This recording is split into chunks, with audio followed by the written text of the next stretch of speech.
Hello दोस्तों, नमस्कार। आज हम बहुत ही इंपॉर्टेंट बात करने जा रहे हैं वीएफडी के ऊपर। दोस्तों, हर इंडस्ट्री के अंदर आजकल हम मोटर को जो स्टार्ट करा रहे हैं वीएफडी से करा रहे हैं। तो दोस्तों, ऐसा क्या है वीएफडी के अंदर, क्या क्या हमको एडवांटेज, क्या फायदे मिल रहे हैं वीएफडी से और हमारी वीएफडी कैसे काम करती है, इसके बारे में हम बात करेंगे। तो दोस्तों, सबसे पहली बात, वीएफडी जो होती है दोस्तों हमारी, वो वीएफडी के कुछ और दो तीन नाम और भी है। कहीं कहीं पे इसको वीएफडी की जगह ट्रिपल वी एफ डी भी बोला जाता है और कहीं कहीं पे इसको ए एफ डी भी बोला जाता है। ठीक है, ए एफ डी का मतलब तो हो गया दोस्तों एडजस्टेबल फ्रीक्वेंसी ड्राइव, मतलब इसकी फ्रीक्वेंसी को हम एडजस्ट कर सकते हैं। दूसरी चीज, वीएफडी जो जनरली ज्यादा नाम बोला जाता है, इसका मतलब हो गया वेरिएबल फ्रीक्वेंसी ड्राइव, मतलब फ्रीक्वेंसी को इसको वेरी कर सकता है। तीसरी चीज हो गई ट्रिपल वीएफडी, जो कि कम ही सुनने को मिलता है। तो ट्रिपल वीएफडी का मतलब होता है ट्रिपल वी एफ डी, मतलब हो गया variable voltage variable frequency drive, मतलब हमारी वोल्टेज भी वेरी करेगा और साथ साथ हमारी फ्रीक्वेंसी भी वेरी करेगी। ठीक है, तो दोस्तों अब इसके बात करते हैं कि ये यूज कहाँ पे होती है। तो दोस्तों, सिर्फ इसका यूज हमारा induction motor, AC induction motor में यूज होता है, यानी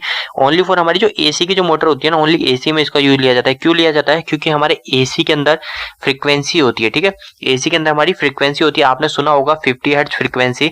तो वो फ्रीक्वेंसी के कारण हमारी एसी के अंदर इसको इसमें ले सकते हैं। डीसी के अंदर हमारी वीएफडी को नहीं लगाया जाता। ठीक है, अब दोस्तों इसका फायदा समझते हैं कि आजकल हर जगह हम जो वीएफडी को लगा रहे हैं, तो इससे बेनिफिट क्या क्या मिल रहा है। तो दोस्तों, इससे जो बेनिफिट मिल रहा है ना, हमको बहुत सारे बेनिफिट है हमारी वीएफडी लगाने से। सबसे पहला जो मोस्टली बेनिफिट जो है वो है हमारा एनर्जी सेविंग हो रही है। ठीक है, एनर्जी सेविंग किस मकसद से हो रही है वो मैं बताता हूँ। एनर्जी सेविंग इसलिए हो रही है क्योंकि अगर हमारी मोटर, देखो हम क्या करते हैं दोस्तों, मोटर जो है ना, मोटर को कभी फुल लोड पे चला लेते हैं, कभी कम लोड पे चला लेते हैं।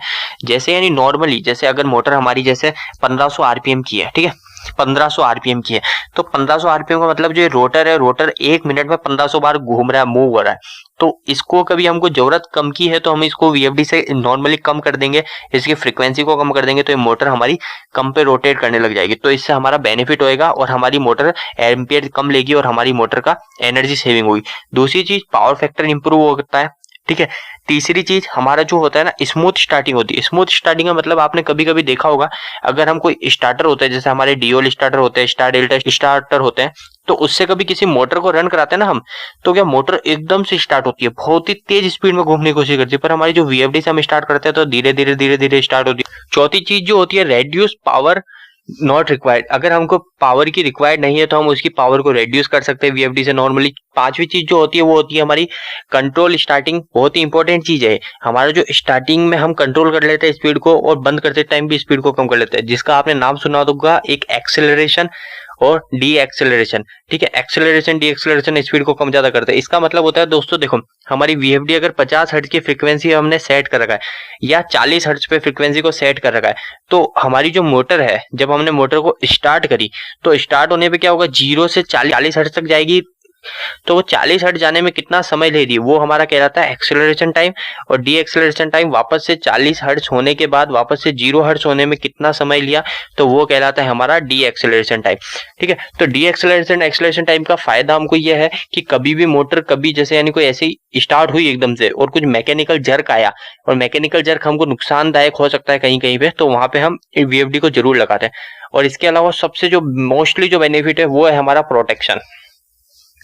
प्रोटेक्शन वीएफडी के मुकाबले इतनी अच्छी होती है ना, वीएफडी में शॉर्ट सर्किट प्रोटेक्शन होता है, ओवरलोड प्रोटेक्शन होता है। मतलब शॉर्ट सर्किट का मतलब कुछ भी शॉर्ट हुआ कहीं पे, हल्की सी भी शॉर्ट सर्किट होती है, वीएफडी ट्रिप हो जाती है। ओवरलोड मतलब थोड़ा ज्यादा, हमने जैसे 13 एम्पियर सेट कर रखा है इसका फुल लोड करंट मोटर का इसमें, और अगर 13 से 13.5 एम्पियर भी लिया तो वीएफडी इंस्टेंट ट्रिप हो जाएगी। अर्थ लीकेज ट्रिप, अर्थ लीकेज का मतलब हमारे हमारे यानी अर्थ लीकेज भी बहुत बेनिफिट है। जैसे तीनों फेज में हमारा एम्पियर बराबर जा रहा है, तो अगर थोड़ा अनबैलेंस हुआ ना, तो ये अर्थ लीकेज समझ लेगी कि मतलब कहीं ना कहीं बॉडी अर्थ हो गई और अर्थ लीकेज करंट में ट्रिप हो गई। चौथी चीज जो होती है वो होती है हमारा फेस लॉस। कभी हमारा यानी फेस कम ज्यादा हुआ तो मोटर हमारी चलेगी ही नहीं, उस समय भी ट्रिप कर देगी। इसके अलावा और भी बहुत सारे बेनिफिट होते हैं जो हमको वीएफडी से मिल जाता है। इसके बाद में दोस्तों, हमारे वीएफडी का सिलेक्शन हम कैसे करते हैं। तो हमारी वीएफडी का सिलेक्शन हम करते हैं हमारे मोटर की किलोवाट के ऊपर और आरपीएम के ऊपर। हमारी मोटर के किलोवाट कितने, एचपी कितने, उसके ऊपर हम वीएफडी का सिलेक्शन करते हैं कि हमारी वीएफडी कौन सी लेनी है। अगर मोटर हमारी 5 किलोवाट की है तो हम 5 किलोवाट के हिसाब से वीएफडी को लेके आएंगे। ठीक है, इसके बाद में हम बात करते हैं दोस्तों वीएफडी काम कैसे करती है। तो सिंपली ये वीएफडी का कंस्ट्रक्शन हम देखो दोस्तों क्या करते हैं, जैसे हम पहले क्या करते थे, हम कोई स्टार्टर से मोटर को डायरेक्ट 3 फेज देते थे और मोटर स्टार्ट हो जाती थी।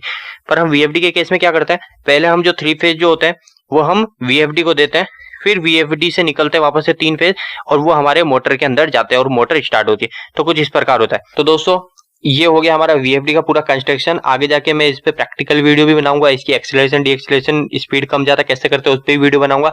तो आप जरूर इस चैनल को जरूर सब्सक्राइब कीजिए। ये वीडियो पसंद आए तो वीडियो को लाइक कीजिए, नहीं पसंद आए तो डिसलाइक कीजिए और इलेक्ट्रिकल की वीडियोस हिंदी में देखने के लिए जरूर से इस चैनल को सब्सक्राइब कीजिए। आज के लिए इतना ही, धन्यवाद।